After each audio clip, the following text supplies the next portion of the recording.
হে WhatsApp guys, কেমন আছো সবাই? আশা করি সবাই খুব ভালো আছো। র্যান্ডম ভিডিও চ্যানেলের মুভির এক্সপ্লেনেশন সিরিজে আজকের পর্বে আমরা কয়েক মাস আগে সাউথ কোরিয়াতে রিলিজ হওয়া একটা লেটেস্ট সিনেমা সম্পর্কে জানতে চলেছি, যে সিনেমাটির নাম হচ্ছে দ্য চাইল্ডি। মানে চাইল্ডের সাথে বাড়তি জাস্ট একটা ই লাগানো আছে আর কি। তো যাই হোক, এই সিনেমা সম্পর্কে আমি এক কথায় যেটা বলবো সেটা হচ্ছে one of the best, unique, fully টুইস্টে ভরা একটা সিনেমা। মানে পুরো সিনেমা দেখে তুমি প্রেডিক্টই করতে পারবে না এরপরে কি হতে চলেছে। মানে ইংরেজিতে একটা ডায়লগ আছে না, never let them no your next move. তো পরিচালক সম্ভবত ওই ডায়লগ থেকে ইন্সপায়ার হয়ে সিনেমাটা তৈরি করেছে, যে এরপরে সে কি করতে যাচ্ছে এটা বোঝার কারো কোনো কায়দাই নেই। তো যাই হোক, এই অসাধারণ সিনেমাটি নির্মিত হয়েছিল বাংলাদেশের 45 কোটি টাকা বাজেটে, কিন্তু বক্স অফিসে এত সুন্দর একটা সিনেমা এত খারাপ রেজাল্ট কিভাবে করলো আমি এটা মেনে নিতে পারছি না। তুমি সিনেমাটা দেখবে, তারপর বলবে মিনিমাম এই সিনেমা 250 কোটি টাকার ব্যবসা করা উচিত ছিল, কিন্তু এই সিনেমার বক্স অফিস রেকর্ড হচ্ছে মাত্র 70 কোটি টাকার মতো। আর তাছাড়া আইএমডিবি রেটও কিন্তু অনেক ভালো স্টোরি লাইনের জন্য। আইএমডিবি রেট হচ্ছে 10-এর 6.9। একটা অ্যাকশন থ্রিলার সিনেমা হিসেবে 10-এর 6.9 কিন্তু কোরিয়ান সিনেমার জন্য অনেক বেটার। তো আমি বুঝলাম না এটার বক্স অফিসে কি এমন ঠাটা পড়লো যে সিনেমাটি বক্স অফিসে বেশি ভালো টাকা আয় করতে পারলো না। তবে ভাই আমি তোমাকে নিশ্চিত করছি কাহিনী ভাই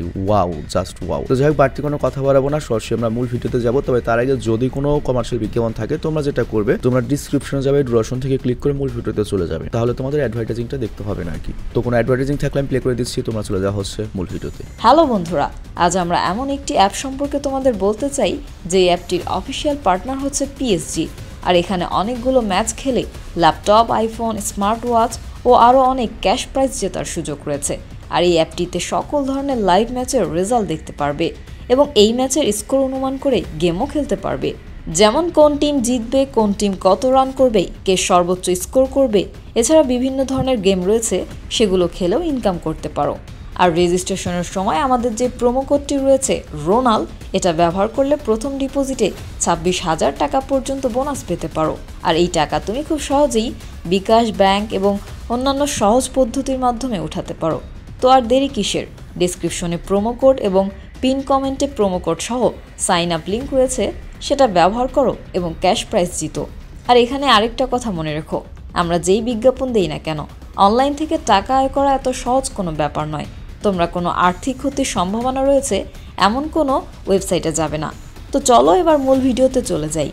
তো অ্যাডভার্টাইজিং শেষে আমরা মূল ভিডিওতে চলে আসলাম। তো এই গল্পটি যখন শুরু হয় তখন আমাদের একটা কন্ট্রাক্ট কিলারকে দেখানো হয়, আর সে এত ডেঞ্জারাস যে সে একাই পুরো একটা গ্যাংস্টারের গ্যাংকে ধ্বংস করে দেওয়ার সাহস রাখে। মানে তার ভেতরে শুধুমাত্র যে ফাইটিং স্কিল, তারপর তোমার ফায়ারিং স্কিল তা নয়, এর সাথে অনেক বেশি কনফিডেন্স রয়েছে। আর তাছাড়া তার আরেকটা ব্যাপার হচ্ছে সে ড্রেসিং সেন্স নিয়ে এবং স্মার্টনেসের ব্যাপার নিয়ে বা স্টাইল নিয়ে খুব বেশি মনে করো অবজেস্ট, আর এজন্য সে নিজেকে একজন প্রফেশনাল বলে। তো যাই হোক, সেই প্রফেশনালটাকে একটু পরে তোমরা বুঝতে পারবে, মানে এই সিনেমার মেইন লিড ক্যারেক্টার। তো যাই হোক, এরপর যখন কাহিনী এগিয়ে যায় তখন আমরা দেখতে পাই একটা স্যুট পরা লোককে কিছু গুন্ডা কিডন্যাপ করেছে। তো অ্যাকচুয়ালি তারা কিডন্যাপ এজন্যই করেছে কারণ এই সুটকেস পরা লোকটি অনেক ধনী আর ওকে ধরে ওর অনেক টাকা নেবে। কিন্তু তখনই হঠাৎ করে সুটকেস পরা লোকটি তার হাত খুলে ফেলে এবং একটা হাতুড়ি ওদেরকে মনে করে নির্মম ভাবে মেরে ওদের যে বস ছিল, যে আর কি ওকে কিডন্যাপ করিয়েছে, তার জন্য অপেক্ষা করতে থাকে। তো কিছুক্ষণ পর যখন বস আসে তখন সে তার দুজন লোককে মৃত অবস্থায় দেখে পুরো তো ভয় পেয়ে যায় এবং সেখান থেকে পালানোর চেষ্টা করে, বাট তখনই সেখানকার শাটার বন্ধ হয়ে যায়। তো এতে ভয় পেয়ে ওই বস করে কি, তার সাথে যে দুজন চামচা ছিল তাদেরকে নিয়ে মনে করে আন্ধাধুন গুলি চালাতে থাকে। তো এর ফলে যেটা হয়, গুলি শেষ হয়ে যায় আর তারপর ওই স্যুট পরা লোকটি এসে ওই বসের যে দুটো চামচা ছিল তাদের দুজনকে মেরে ফেলে। তো এখানে শুধুমাত্র ওই স্যুট পরা লোকটি এবং ওদের বস বেঁচে ছিল। তো এখানে ওদের কথা আমরা জানতে পারি এরা দুজনে একজন আরেকজনকে আগে থেকেই চেনে। তো এখানে যে স্যুট পরা যে লোকটি রয়েছে পুরো মুভিতে তার নাম একবারও বলা হয়নি, কিন্তু তারপরও সে পুরো মুভির মেইন চরিত্র, আমি সিরিয়াসলি বলছি। তবে সে নিজেকে মুভিতে বারবার মিস্টার প্রফেশনাল হিসেবে পরিচয় দিয়েছে। আর তার কথা আমি সিনেমার শুরুতে বলেছি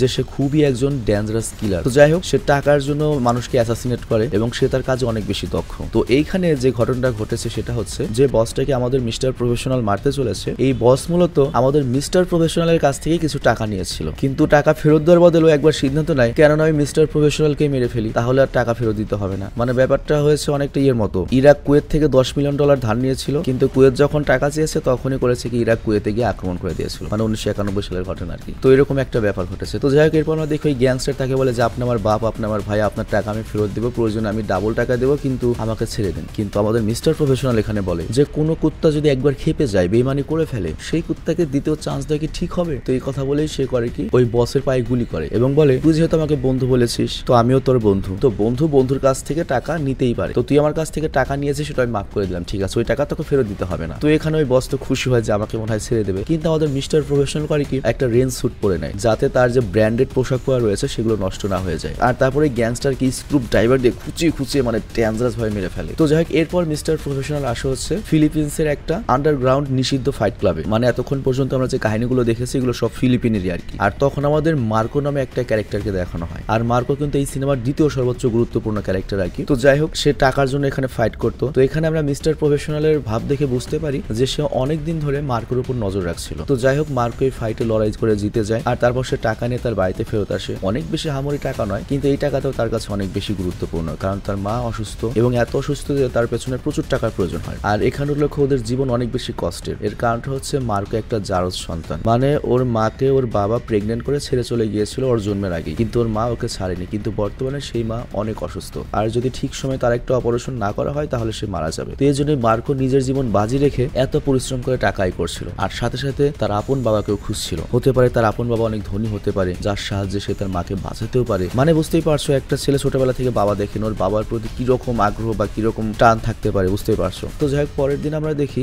মার্ক একটা লোকের সাথে দেখা করতে আসে, যাকে মার্ক আঙ্কেল পার্ক বলে ডাকে। আর আঙ্কেল পার্ক খুবই ভালো একটা মানুষ, সে অনাথ আশ্রম চালায়। আর মার্কো যখন ছোট ছিল ওর মা যখন কাজে যেত এই অনাথ আশ্রমে রেখেই কাজে যেত আর কি। তো সেই হিসেবে আঙ্কেলের সাথে অনেক ভালো সম্পর্ক। তো মার্কো আর তার আঙ্কেলের কথায় আমরা যেটা বুঝতে পারি, মার্কো অনেক আগে থেকেই তার বাবাকে খোঁজার জন্য আঙ্কেলকে বলেছিল, কিন্তু আঙ্কেল বলে না, কোনো খোঁজ পাওয়া যায়নি। আর তখন মার্কো বুঝতে পারে যে কেন সে খোঁজ করছে না বা গুরুত্ব দিচ্ছে না। মার্কো করে কি তাকে কিছু টাকা দিয়ে আবার তার বাবাকে খুঁজতে বলে। আর তারপর মার্কো সোজা চলে যায় একটা বিয়ারের বারে, আর সেখানে একটা লোকের সাথে তার দেখা হয় যে একটা আমেরিকান লোক। আর ওই লোকটা বলে, আরে তোমাকে তো আমি চিনেছি, তুমি গতকাল ফাইটে জিতলে না, তোমার ফাইট দেখে তো আমি অনেক ইমপ্রেস হয়েছি। তুমি গতকাল যাকে কেলিয়েছো ও তো নাম করা একটা থাইল্যান্ডের ফাইটার ছিল, আর তোমার জন্য একটা অফার রয়েছে। আমি শুনেছি তোমার নাকি অনেক টাকা পয়সার অভাব, তো আমরা আজকে রাত্রে একটা জুয়েলারি শপে ডাকাতি করবো। তো এই ব্যাপারে তোমার সাহায্য চাই। তোমাকে কিছু করতে হবে না, জুয়েলারি শপে আমরা ঢুকবো, তুমি শুধুমাত্র ওই জুয়েলারি শপের পাওয়ার কার্ডটা করে দেবে আর সিকিউরিটি দেখতে হবে, আর তার বিনিময়ে আমরা তোমাদেরকে 10% দেবো। তো মার্কো তখন বিশেষ কিছু বলে না, খালি বলে ঠিক আছে পরে জানাবো। তো এরপর মার্কো বাড়ি এসে ভাবতে থাকে মায়ের ব্যাপারে, আর মায়ের কথা ভেবে ও চুরিতে তাদেরকে সাহায্য করার জন্য রাজি হয়ে যায়। তো যেই কথা সেই কাজ, ওই রাতে যায় হচ্ছে ওদের সাথে দোকান লুট করতে। আর এরপর মার্কো যখন পাওয়ার কাট করতে যায় তখনই ওদের লকি করে কি মার্কোর উপর আক্রমণ করে। তো এখন আসে হচ্ছে আসল টুইস্ট। অ্যাকচুয়ালি হয়েছে কি এই চুরিটা জাস্ট একটা অজুহাত, ওদের মেইন লক্ষ্য ছিল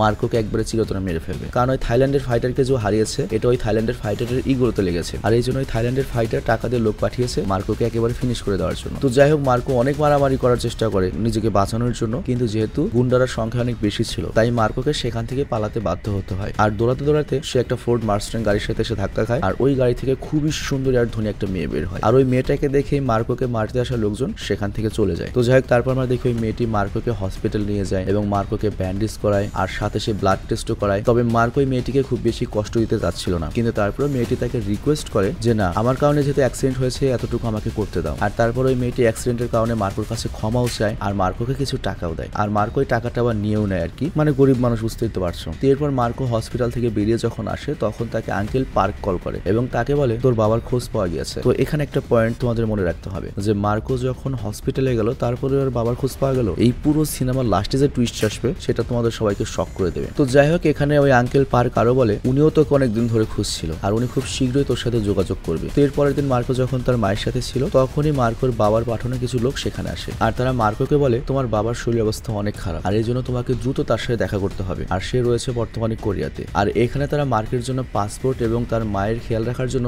নার্স এবং একজন লোকও নিয়ে এসেছিল। এবং এখানে মার্কোর বাবার যে লোকটা এসেছে সে মার্কোকে বলে তোমার মায়ের চিকিৎসা করানো তোমার বাবার জন্য একদিন বিয়ার খাওয়ার সমান, মানে এত ধনী ওর বাবা। তো এই জন্য মার্কো তাদের সাথে যাওয়ার জন্য রাজি হয়। আর এরপর আমরা কোরিয়াতে মার্কোর বাবাকে দেখতে পাই যে হসপিটালের বেডে তার শেষ নিঃশ্বাস বলছিল, আর তার একটা বড় ছেলেও ছিল যার নাম হচ্ছে মিস্টার হান, আর সেই এই পর্যন্ত বাবার কোম্পানি সামলাচ্ছিল, আর সে তার বাবাকে অনেক ভালোবাসে। আর এজন্য এই মিস্টার হানি মানে বড় ভাই মূলত মার্কোকে এখানে নিয়ে আসছিল যে মরার আগে আরেকটা ছেলেকে লাস্টবারের মতো দেখুক। আর তখন এখানে ডিরেক্টর হানের ম্যানেজার আসে, আর সে তাকে বলে আমাদের কোম্পানির ব্যাপারে অমুক পত্রিকা অনেক আজে বাজে কিছু ছাপিয়েছে, তবে আমি ওই পত্রিকার সম্পাদকের সাথে কথা বলে নিয়েছি এবং তারা বলেছে তারা সকল আর্টিকেল সরিয়ে দেবে, কিন্তু বিনিময়ে তাদের পত্রিকাতে আমাদের কোম্পানির স্পন্সর দিতে হবে। তো এটা শোনার পরে মিস্টার হান তার ম্যানেজারকে বলে ঠিক আছে যাও, তোমার ছুটি, কাল দেখা হবে তোমার সাথে। আর অন্যদিকে আমরা মার্কোকে দেখতে পাই যে বিমানে বিজনেস ক্লাসে বসে কোরিয়ার দিকে যাচ্ছিল, আর মার্কো এসব দেখে তো পুরো অবাক হচ্ছিল। কারণটা হচ্ছে কি ও বাপের জন্য কখন এর আগে প্লেনে ওঠেনি। তো যখন ওই বিমানে ছিল ওই বিমানে ঘুমানোর আগে মার্কোর কাছে তখন মিস্টার প্রফেশনাল আসে। তো মার্কো তাকে দেখে একটু ভয় পেয়ে যায় এবং জিজ্ঞেস করে আপনি কে? আর মিস্টার প্রফেশনাল তখন বলে আমি তোর একজন শুভাকাঙ্ক্ষী, তবে তোকে আমি একটা টিপস দিতে এসেছি। আর তারপর সে মার্কোর কানে কানে বলে তোকে কিন্তু মারার জন্য কোরিয়াতে নিয়ে যাওয়া হচ্ছে। তো এটা শুনে মার্কো তো পুরো ভয় পেয়েছে এবং চিন্তায় চিন্তায় পড়ে যায়, কিন্তু মার্কো তার কথা সিরিয়াসলি নেয় না। আর তারপর প্লেন ল্যান্ড হওয়ার পরে ওদের সাথে চলে যায়। আর এখানে আমরা এয়ারপোর্টেও সেই মেয়েটিকে দেখি যে মেয়েটির গাড়ির সাথে ফিলিপিন্সে মার্কোর অ্যাক্সিডেন্ট হয়েছিল। তো যাই হোক, এখান থেকে আমরা জানতে পারি এই মেয়েটির নাম হচ্ছে ইয়নজো, আর সেও খুব ডেঞ্জারাস একটা সিরিয়াল কিলার। সেও টাকার বিনিময়ে অনেক বড় বড় মার্ডার করে। আর তারপর আমরা দেখি ওই ইয়নজো নামের মেয়েটি করে কি মার্কোর যে সৎ বোন, মানে মার্কোর বাবার মোট 3টা সন্তান, সে বিয়ে করেছে 2টো, একটা ঘরে জন্ম নিয়েছে হান মানে বড় ছেলে, আর একটা অবৈধ ঘরে জন্ম নিয়েছে মার্কো, আর 3 নম্বর যে বিয়ে করেছিল সেই ঘরে জন্ম নিয়েছে গায়ং নামের এই মেয়েটি। তো এখানে তারা দুজনে মিলে অনেক বড় একটা মাস্টার প্ল্যান করছিল কিভাবে পুরো কোম্পানি, বাবার পুরো কোম্পানি হাতিয়ে নেওয়া যায়। আর এর জন্য গায়ং করে কি ইয়নজের কাছ থেকে একটা পিস্তলও নিয়ে নেয়। আর অন্যদিকে আমাদের ডিরেক্টর হানকে দেখানো হয়। আমরা দেখি ডিরেক্টর হান ওই ম্যানেজার আর ওই পত্রিকার যে সম্পাদক তাদের ধরে অনেক মারছিল। অ্যাকচুয়ালি ওরা দুজন যেটা করেছে, ওরা দুজন অনেক ভালো বন্ধু, এবং এই হারামজাদা ম্যানেজারই করতে কি ডিরেক্টর হান এবং কোম্পানির যত গোপন সিক্রেট রয়েছে তা ওই পত্রিকার সম্পাদককে বলতো, আর পত্রিকার সম্পাদক মনে করো যে ছাপিয়ে দিত। মানে ওদের প্ল্যান ছিল কিভাবে এই কোম্পানি থেকে টাকা খোলানো যায়। বাট বুঝতে হবে ওরা যদি চলে ডালে ডালে, মিস্টার হান চলে পাতায় পাতায়। তো মিস্টার হান তখন ওর যে ম্যানেজার রয়েছে তাকে গুলি করে মেরে ফেলে। আর ওই পত্রিকার সম্পাদককে বলে তোকে 3 পর্যন্ত গোনার পরে তুই দৌড় দিবি, 10 পর্যন্ত গোনার পরে আমি গুলি চালানো শুরু করব, এর মধ্যে যদি বাঁচতে পারিস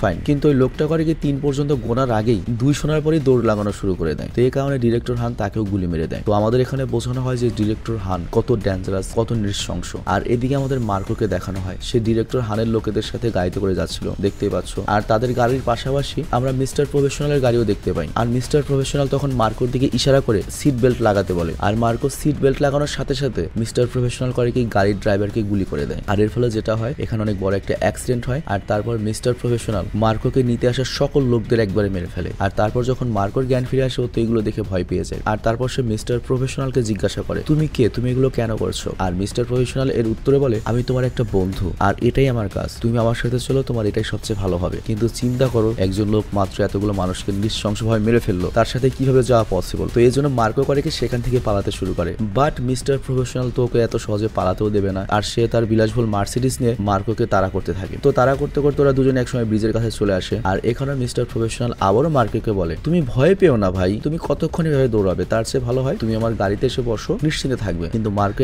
এত ভয় পেয়েছিল যে ও করে কি ওভারব্রিজ থেকে লাফ দেয় এবং সোজা একটা ট্রাকের সামনে পড়ে, কিন্তু অল্পের জন্য বেঁচে যায়। কিন্তু আমাদের মিস্টার প্রফেশনাল তো ওকে ছাড়বে না, সেও করে কি মনে করে একবারে সুপার হিরো মতো ওই ওভারব্রিজ থেকে লাফ দিয়ে দেয়। তো এটা দেখে মার্কো আবার ভয় পেয়েছে এবং পালাতে শুরু করে। আর এবার করে কি মিস্টার প্রফেশনাল ওকে ধরার জন্য একটা দড়ি লাগিয়ে দেয়। আর দৌড়াতে দৌড়াতে ওরা দুজনে একটা টানেলের ভেতরে চলে আসে। কিন্তু একটা সময় আমরা দেখতে পাই মার্কো টানেল থেকে বের হয়ে দৌড়ালেও মিস্টার প্রফেশনাল আর টানেল থেকে বের হয় না, সে টানেলেই থেমে যায়। এর কারণটা হচ্ছে বাইরে প্রচন্ড বৃষ্টি হচ্ছিল, আর তার এত দামি জুতার পোশাকটা সে পানিতে ভিজে নষ্ট করতে যাচ্ছিল না ভাই, সিরিয়াসলি। আর অন্যদিকে আমরা দেখতে পাই ডিরেক্টর মিস্টার হানও জেনে গিয়েছিল যে মার্কো নিখোঁজ হয়ে গিয়েছে। আর এই জন্য সে অ্যাক্সিডেন্ট হওয়া ওই জায়গার উদ্দেশ্যে যাওয়ার জন্য বের হয়। আর সে যাওয়ার আগে তার বাবাকে ওয়াদা করে বলে আমি তোমার জারজ সন্তানকে অবশ্যই খুঁজে বের করে তোমার কাছে নিয়ে আসবো, তবে ততক্ষণ তুমি প্লিজ মারা যেও না। আর অন্যদিকে মার্কো দৌড়াতে দৌড়াতে একটা শহরে এসে পৌঁছায়। আর তারপর সে একটা টেলিফোন বুথ দেখতে পায়। আর এখান থেকে সে আঙ্কেল পার্কে কল করে এবং বলে আমার পেছনে কেউ লেগে রয়েছে, আমার জান নিয়ে নেবে। কিন্তু তখন এখানে মিস্টার প্রফেশনাল তার গাড়ি নিয়ে চলে আসে। আর তাকে দেখেই তো মার্কো আবারও পালাতে শুরু করে। কিন্তু এইবার মার্কো একটু বুদ্ধি খাটায়, ও করে কি ওয়াইড রাস্তাতে না গিয়ে ছোট ছোট যে গলি রাস্তা রয়েছে সেই গলি দিয়ে পালাতে থাকে, যেসব গলিতে মিস্টার প্রফেশনালের গাড়ি ঢুকতে পারবে না। তো সত্যি সত্যি এরকম একটা গলিতে ঢোকার সময় মিস্টার প্রফেশনালের গাড়ি গলিতে আটকে যায়। তো এটা নিয়ে মিস্টার প্রফেশনাল অনেক চিন্তায় পড়ে যায়। তো এই জন্য সে করে কি গাড়িটা ওখানেই রেখে গাড়ির যে সানরুফ রয়েছে সানরুফ দিয়ে করে কি বের হয়। আর তারপর বিল্ডিং এর ওপর দিয়ে লাফিয়ে সোজা মার্কোর সামনে চলে আসে। আর সে মার্কোকে বলে ভাই দেখ আর দৌড়াস না, তাহলে কিন্তু আমি তোকে গুলি করবো। আর তখন মার্কো করে কি তার হাত ওপরে তোলে, কিন্তু তখনই মার্কো করে কি কাছে এসে মিস্টার প্রফেশনালকে ঘুষি মেরে সেখান থেকে পালিয়ে যেতে লাগে। আর ঠিক ওই মুহূর্তের সামনে আসে হচ্ছে ইয়নজো গাড়ি নিয়ে, মানে ওই মহিলা কিলার। আর সে মার্কোকে দ্রুত তার গাড়িটা উঠতে বলে। তো মার্কো তখন ভাবে যে এটা হয়তো আমার পক্ষের লোক আমাকে বাঁচাতে এসেছে, আর এর জন্য সে মিস্টার প্রফেশনালের কাছ থেকে বাঁচার জন্য ইয়নজোর সাথে চলে যায়। তবে এখানে আমরা এখনো জানি না কে ভালো কে খারাপ, মানে বলেছি তো পুরো সিনেমাটাই টুইস্ট, আমরা প্রেডিক্টও করতে পারবো না এটার ফিনিশিং কি হবে। তো যাই হোক, এরপর মিস্টার প্রফেশনাল যায় হচ্ছে তার গাড়ির কাছে,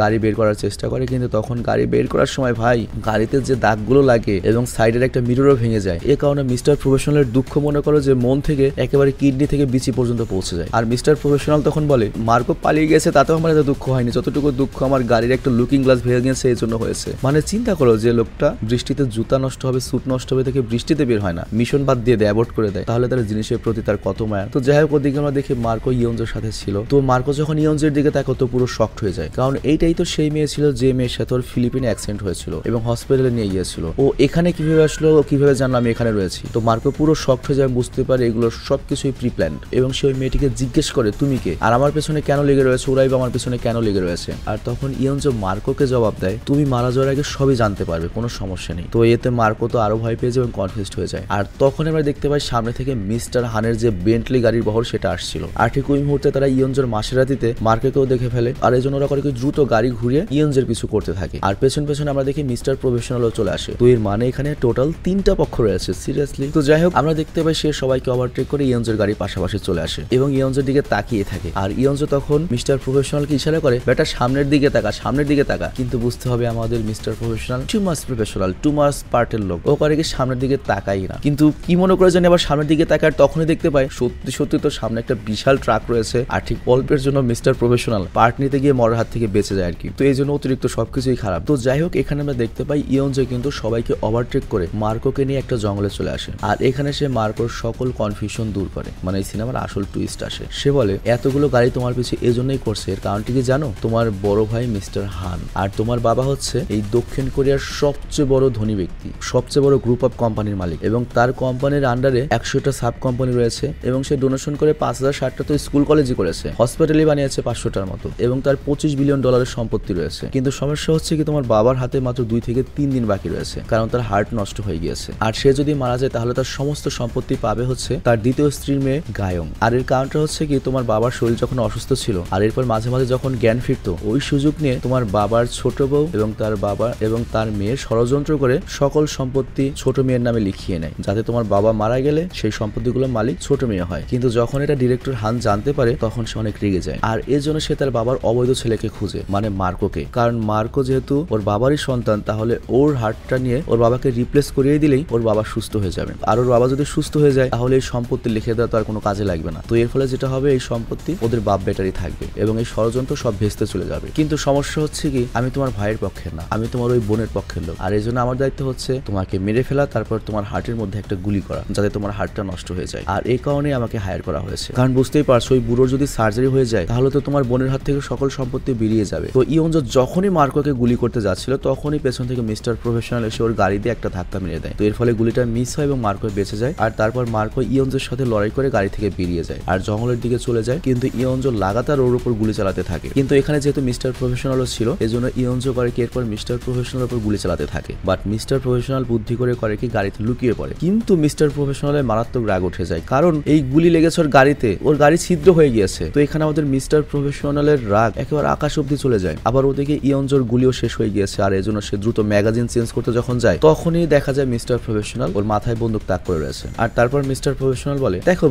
বান্ধবীর কাছ থেকে তো আর জরিমানা নেওয়া যায় না, তোমাকে মাফ করে দিলাম। আর এই কথা বলেই গাড়ি ছিদ্র করার অপরাধে ইয়ঞ্জোকে মেরে ফেলে। আর এদিকে মার্কো ছুটতে ছুটতে রোডে চলে আসে। আর তখনই তার ভাই হান তাকে পেয়ে যায় আর তাকে নিয়ে প্যালেসে চলে আসে। আর ওখানে আমরা দেখতে পাই তোর টিম অলরেডি রেডি হয়েছে। আর এখানে হান করে কি মার্কোকে সবার আগে তার সৎ বোন গায়ংয়ের সাথে দেখা করায়, মানে ওকে জ্বালানোর জন্য। কারণ মার্কোকে সে জীবিত আনতে পেরেছে, ওর বোন মার্কোকে মারাতে পারেনি। তো এটা দেখে মার্কোর বোন অনেক রেগে যায়। তবে যাওয়ার আগে দুই ভাইকে হিজলা বলে যায় আর কি। আর এদিকে ডিরেক্টর হান করে কি মার্কোকে তার বুড়ো বাবার সাথে দেখা করায়। আর তারপর মার্কোর সাথে থাপড় দিয়ে সেলফি তোলে। মানে সিচুয়েশনটা বুঝতেই পারছো, মানে এই সেলফিটা পরে দেখাবে আর কি ওর বাবাকে। এরপর সে মার্কোকে ইনজেকশন দিয়ে অজ্ঞান করে ফেলে এবং ডক্টরদেরকে দ্রুত হার্ট সার্জারি করার কাজে লাগিয়ে দেয়। আর তখন ডক্টর বলে হার্ট সার্জারি করতে তাদের 9 ঘন্টার সময় লাগবে। তো এরপর ডিরেক্টর হান যায় হচ্ছে গোসল করতে। আর এদিকে ডক্টর যখন মার্কোর বডি সাফ করছিল তখন মার্কোর স্বপ্নে তার মায়ের ডাক শুনতে পায়। তো এর ফলে তার জ্ঞান ফিরে আসে। আর ওই মুহূর্তে একটা ডক্টর যখন এটা লক্ষ্য করে, সে করে কি মার্কোকে অজ্ঞান করার জন্য অ্যানথেসিয়ার আরেকটা ইনজেকশন রেডি করে। কিন্তু তখনই অন্য একজন ডক্টর করে ওই ইনজেকশনটা ধরে ওই ডক্টরের শরীরে লাগিয়ে দেয় এবং বাকি যতগুলো ডক্টর ছিল তাদেরকেও মারতে থাকে এবং গার্ড ধরে মারতে থাকে। তো এটা দেখে সবাই ওখান থেকে পালিয়ে যেতে শুরু করে।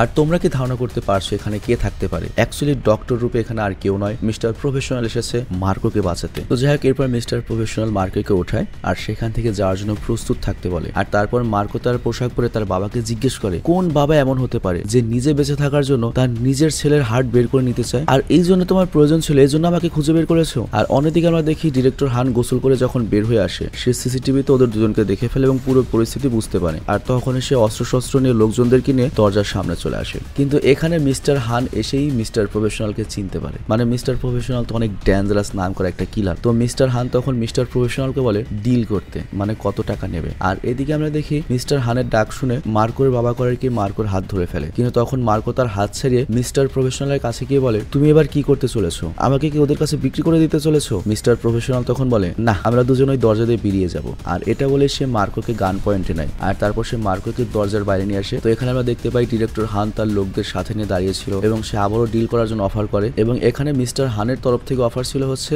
$1 কোটি, কিন্তু মিস্টার প্রফেশনাল বলে না, আমার যে খরচ হয়ে গিয়েছে $1 কোটি চলবে না, আমাকে $10 কোটি দাও। তো এটা শুনে ডিরেক্টর হান অবাক হয়ে যায়। $10 কোটি মানে এটা কি ফাইজলামি নাকি? কিন্তু ডিরেক্টর হান এখানে বুঝতেও পারে মার্কোর হার্টে যদি এখন মিস্টার প্রফেশনাল একটা গুলি করে দেয় তাহলে তো সবই যাবে, $25 বিলিয়ন সম্পত্তি চলে যাবে। তো এই জন্য মিস্টার হান করে কি সবজি কেনার মতো বার্গেনিং করতে থাকে, 5 কোটি না, 5 কোটিতে রাজি হয়ে যাও। কিন্তু তারপরে মিস্টার প্রফেশনাল তো মিস্টার প্রফেশনালি ঝুঁকে জ্ঞানী সালা এবং সে 10 কোটিতে অটল থাকে। কিন্তু তখন আমরা দেখি পেছন থেকে গায়ুং বন্দুক নিয়ে আসে আর সে মার্কোর দিকে পেছন থেকে গুলি শুরু করে। কিন্তু মিস্টার প্রফেশনাল এটা আগেই দেখে ফেলেছিল এবং সে মার্কোকে ভেতরে টেনে নিয়ে বাঁচিয়ে নেয়। কিন্তু এর ফলে যেটা হয় ওখানে পুরো গুলোগুলি একটা শুরু হয়ে যায় এবং আমরা দেখতে পাই মিস্টার হানের পুরো লোকজন অপারেশন থিয়েটারের মধ্যে গুলি করা শুরু করে দেয়। কিন্তু তখনই মিস্টার হানের মনে পড়ে ওর বাবাও তো অপারেশন থিয়েটারে রয়েছে, তো এই জন্য সে দ্রুত তার লোকদেরকে থামতে বলে। কিন্তু ততক্ষণ ওর বাবার গুলি অলরেডি লেগে গিয়েছিল আর এখন দ্রুত যদি অপারেশন না করা হয় ওর বাবার নগদ মারা পড়বে। আর এই সবকিছু মিস্টার হান যখন সিসিটিভিতে দেখে সে তো পাগল হয়ে যায়। দ্রুত ডিরেক্টর হান করে কি তার লোকদের নিয়ে ভেতরে ঢোকে। কিন্তু এবার দেখা যায় মিস্টার প্রফেশনাল আরো এক পা এগিয়ে গিয়েছে। সে একটা গান মার্কোর দিকে রেখেছে, অন্য একটা গান হানের বাবার মাথায় তাক করে রেখেছে। তো এই জন্য ডিরেক্টর হান অনেক ভয় পেয়ে যায় এবং দ্রুত মিস্টার প্রফেশনালের অ্যাকাউন্টে $10 কোটি ট্রান্সফার করে দেয়। $10 কোটি আজকের কথা ভাই, কমেন্ট হিসাব করে বলো তো $10 কোটি কত হবে। আর তারপর কথা অনুযায়ী মিস্টার প্রফেশনাল করে কি মার্কোকে মিস্টার হানের কাছে তুলে দেয় এবং সেখান থেকে চলে যেতে থাকে। বাট এরপরেই ডিরেক্টর হান করে কি পোল্টি নেয়, মানে মিস্টার প্রফেশনালকেই গান পয়েন্টে নিয়ে নেয়। আর তখন মিস্টার প্রফেশনাল হাসতে হাসতে বলে আমাকে মারতে পারিস কিন্তু আমাকে মেরে টাকা তো তুই পাবি না, আর চিন্তা করিস না, তোর টাকা ভালো কাজে ব্যবহার হবে আর এর প্রতিদান তুই পাবি, কারণ জীবনে অনেক খারাপ কাজ করেছিস, তোর টাকা ভালো কাজে গেলে তোর উপকার হবে। কিন্তু মিস্টার হানের কাছে ব্যাপারটা ইগোতে লাগে যে একটা কিলার যে টাকার জন্য মানুষকে খুন করে, ওর মতো একটা লোক আমার মতো একটা বিলিয়নার বিজনেসম্যানকে মেরে চলে যাবে, টাকা লুট করে চলে যাবে। আর এটা যদি বাইরে জানাজানি হয় মার্কেটে তোর কোনো দাম থাকবে না, পুরো গ্যাংস্টাররা ওকে দাম দিবে না, সবাইকে চাঁদা দিয়ে চলতে হবে। কিন্তু মিস্টার প্রফেশনাল তাকে বলে দেখ ভাই, আমি আবারও বলছি যদি এটা তোর জন্য অপমান ঠিক আছে, কিন্তু পাঙ্গারিলে মনে হয় তোর মৃত্যু হতে পারে। কিন্তু ডিরেক্টর হান বলে তুই একা এতগুলোর সাথে লড়াই করবি কিভাবে, মানে মিস্টার প্রফেশনালকে সিরিয়াসলি নেয় না। আর তখন মিস্টার প্রফেশনাল মার্কোকে নিচু হতে বলে আর তারপর ডিরেক্টর হানের পায়ে গুলি মারে যাতে সে আর উঠতে না পারে। আর তারপর সেকেন্ডের মধ্যে যতগুলো লোক রয়েছে সবাইকে শেষ করে দেয়। কিন্তু এই ফাইটের মাঝে ডিরেক্টর হানের হাতে একটা বন্দুক চলে আসে এবং সে মিস্টার প্রফেশনালকে যখন গুলি চালাতে যাচ্ছিল তার আগে আমরা দেখি ডিরেক্টর হানের বুকে 2টো গুলি লেগে যায়। আর এটা মিস্টার প্রফেশনালই করেছে আর কি, মানে এক ঝটকায় মিস্টার প্রফেশনাল ওদের সবাইকে মেরে ফেলেছে। তো মারা যাওয়ার সময় ডিরেক্টর হান স্বীকার করে যে না ভাই, আন্ডারওয়ার্ল্ডে তোমার মতো দক্ষ লোক কোনোদিন জন্ম নেয়নি, কখনো জন্ম নেবেও না, তোমার সাথে কেউ কখনো পাঙ্গা নিতে পারবে না। আর এরপর আমরা দেখি মিস্টার প্রফেশনালকে মার্কো নিয়ে যেতে থাকে, কারণ মিস্টার প্রফেশনালের পায়েও একটা গুলি লেগেছিল আর এই জন্য অনেক ব্যথা করছিল। তো যাই হোক, মার্কো যাওয়ার আগে তার ভাইয়ের দিকে তাকায় আর তখন মিস্টার প্রফেশনাল বলে আরে বোকা, এরা তোর বাপ ভাই কেউ না, এদের দিকে তাকিয়ে লাভ নেই। তো মার্কো তখন ভাববে হয়তো এমনি এমনি বলছে, মানে ওকে ভালোবাসেনি সেই জন্য হয়তো বলছে। কিন্তু তখনই সামনে গায়ং চলে আসে, মানে ছোট বোন, এবং ওর ভেতরে পুরুষ জাতি নিয়ে একটা আলাদা ঘৃণা ছিল, মানে এই মেয়েটি অ্যাকচুয়ালি লেসবিয়ান আর কি, মানে ও পুরুষদের কুকুর হিসেবে রাখতে চাইতো। মানে এই মেয়েটির কথা শুনে মনে হচ্ছে কোন একটা ছেলে আর কি ওকে মনে করে ইউজ করে ছেড়ে দিয়েছে, জন্য ছেলেদের উপর ওর প্রচুর রাগ। তো যাই হোক, সে এখন ওর ভাই মার্কোকে মারবে, কারণ ওর কাছে এখন ধারণা বাপ ভাই তো মরেছে, কিন্তু মার্কো সাথে ওর সম্পত্তি পরে দাবি করতে পারে, তো এই জন্য সে কোনো মাথা ব্যথায় রাখবে না। কিন্তু মার্কো যখন এই কথা শুনে ওর বোনকে একটা থাপ্পড় মারে এবং বলে তোর এই টাকায় মুতি, তোর এই টাকায় আমি ফ্রিতেও হাত লাগাবো না। কিন্তু গায়ং তো বড় হয়েছে এই সম্পত্তি আর মনে করো রাজনীতি নিয়ে, ওর মনে তো আর মানবতা বলে কিছু নেই। তো গায়ং তখন মিস্টার প্রফেশনালকে হায়ার করে যে তোমাকে আমি $5 কোটি দেবো, মার্কোকে মেরে ফেলো। আর মিস্টার প্রফেশনাল তখন বলে কি বাজে একটা পরিবার, সবাই রক্তের জন্য কত পিপাসার্থ, কিন্তু একটা ভালো ব্যাপার কি মার্কো জানো, তুমি এই পরিবারের অংশই নাও। তো এটা শুনে তো মার্কো অবাক হয়ে যায়। আর তখন মিস্টার প্রফেশনাল বলে ভাইরে ভাই, এই পুরো প্ল্যান আমার, অ্যাকচুয়ালি আমার একটা কঠিন অসুখ হয়েছে, আমি কিছুদিন পরেই মারা পড়বো। আর অ্যাকচুয়ালি তুমি যদি অ্যাকচুয়াল মুভি দেখো দেখতে পাবে পুরো মুভিতেও কাটছিল। তো ওর যে পার্সোনাল ডক্টর সে বলেছে তুমি আর বেশি দিন বাঁচবে না। তো এই জন্য মিস্টার প্রফেশনাল মারা যাওয়ার আগে একটা ভালো কাজ করতে চেয়েছিল। তো এরই মাঝে একদিন ইয়নজো, মানে ওই মেয়ে যে কিলার আছে, সে ওর কাছে আসে আর সে বলে কোরিয়ার সবচেয়ে বড় বিলিয়নারের একটা অবৈধ ছেলেকে খোঁজার কন্ট্রাক্ট পেয়েছি। তো মিস্টার প্রফেশনাল যখন এই কন্ট্রাক্টের ব্যাপারে শুনে ওর কাছে ভালো একটা আইডিয়া আসে আর তারপর একটা মাস্টার প্ল্যান বানায়। আর এই প্ল্যানের সাথে সেই এতিমখানার আঙ্কেল পার্কও যুক্ত ছিল। এর কারণটা হচ্ছে সে অনাথ আশ্রমের জন্য বা এতিমখানার জন্য একটা স্কুল আর একটা হসপিটাল বানাতে চাচ্ছিল, যার জন্য অনেক টাকার প্রয়োজন। তো এর জন্য মিস্টার প্রফেশনাল যে প্ল্যানটা করে সেটা হচ্ছে মার্কোকে বিলিয়নারের ছেলে পরিচয় দিয়ে সমস্ত ডিটেলস কোরিয়াতে পাঠিয়ে দিয়েছিল। আর ওটা চেক করার জন্য ইয়নজো মূলত মার্কোকে গাড়ি দিয়ে ধাক্কা দিয়েছিল যাতে হসপিটালে নিয়ে গিয়ে ওর রক্ত বের করে ডিএনএ চেক করা যায়। কিন্তু ডক্টরকেও মিস্টার প্রফেশনাল কিনে রেখেছিল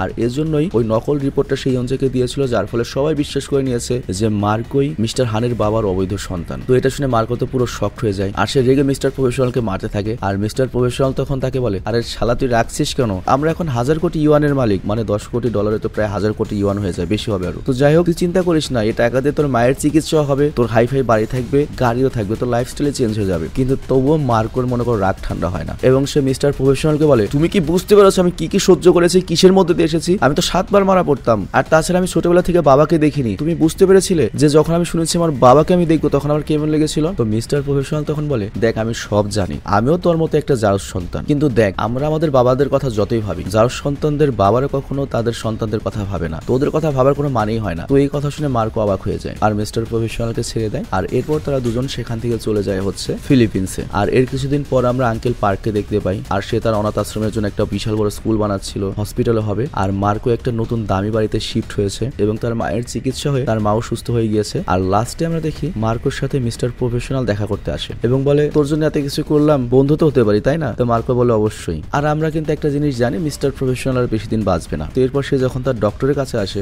ডক্টরকে সে বলতে থাকে আমি আগে 50টার বেশি পুল আপস মারতে পারতাম না, হাঁপিয়ে যেতাম, কিন্তু এখন আমি 100টা সহজে করতে পারি, আগের চেয়ে কেন যেন মনে হচ্ছে আমি নিজেকে অনেক বেশি ফিট আর হেলদি অনুভব করছি। তো ডক্টর তখন বলে হ্যাঁ আমি তো এটাই বলছি, তুমি একদম ঠিক রয়েছো, তুমি সিগারেট খেতে এজন্য কাশ হচ্ছিল, তোমার সিগারেট ছাড়ানোর জন্য আমি তোমাকে এই কথা বলেছিলাম যে বাঁচবে না বেশি দিন, আর তার বদলে আমি তোমাকে মাল্টিভিটামিনের ট্যাবলেট দিয়েছিলাম যা শরীরের জন্য ভালো, তো তোমার অসুখ কখনোই ছিল না, জাস্ট তোমাকে ভালো বানানোর জন্য আমি এই কথা বলেছিলাম। তো এই কথা শুনে মিস্টার প্রফেশনাল তো পুরো অবাক হয়ে যায়, ও নিজেকে এত বড় মাস্টার মাইন্ড মনে করতো, কিন্তু দেখা গেল ওর ডক্টর ওর চেয়ে বড় মাস্টার মাইন্ডের, মানে ডক্টর ওকে একটা ভয় দেখিয়ে সিগারেট খাওয়া ছাড়িয়ে দিয়েছে। তো যাই হোক এখানে এই টুইস্টে ভরা সিনেমাটি শেষ হয়ে যায়, মানে একবারে শুরু থেকে লাস্ট পর্যন্ত পুরো টুইস্ট। তো যাই হোক আজকের মতো বিদায় নিচ্ছি, ভালো থেকে সুস্থ থেকে, টেক কেয়ার, আল্লাহ হাফেজ।